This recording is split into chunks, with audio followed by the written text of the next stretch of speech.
Salom, bo'lajak youtuberlar, hozir sizlar bilan qanday qilib BMG Drive'ni telefonimizga o'rnatishni ko'rsatamiz. Buning uchun mana bu joyga bosib olamiz. Buning uchun hop car hop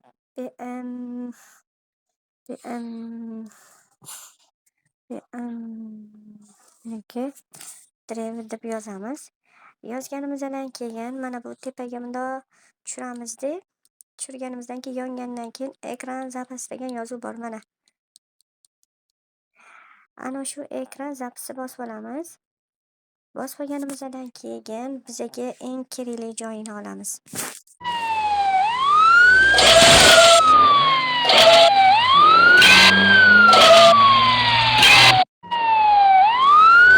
Ana shu joyini ekran zapis qilib, YouTube'ga kesib, ovozini sal o'zgartirib, kepkatni o'zgartirib, bemalol YouTube'ga joylaymiz.